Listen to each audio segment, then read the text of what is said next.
કચ્છથી સમાચાર સામે આવી રહ્યા છે। કચ્છમાં પ્રભારી મંત્રી પ્રફુલ્લ પાનસેરિયાએ સમીક્ષા બેઠક કરી છે। રાજ્યમાં ધોધમાર વરસાદ વરસી રહ્યો છે।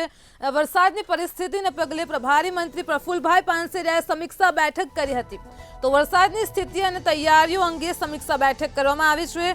વીજ પુરવઠો યુદ્ધના ધોરણે પૂર્વવત કરવા માટે તૈયારી કરાઈ છે। તો જિલ્લામાં રોડ રસ્તાની કનેક્ટિવિટીને સુચારુ કરવા માટે પણ સૂચના અપાઈ છે।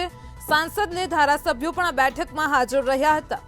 तो कच्छमां प्रभारी मंत्री प्रफुल्लभाई पानसेरियाए समीक्षा बैठक करी छे। हाल अत्यारे कच्छ पर वावाझोडानुं संकट मंडराई रह्युं छे। वरसादनी स्थितिने ध्यानमां लईने रेस्क्यू ऑपरेशननी तैयारीओ अंगे पण समीक्षा करी छे। वीज पुरवठो युद्धना धोरणे कार्यरत करवा माटे पण सूचना आपी छे।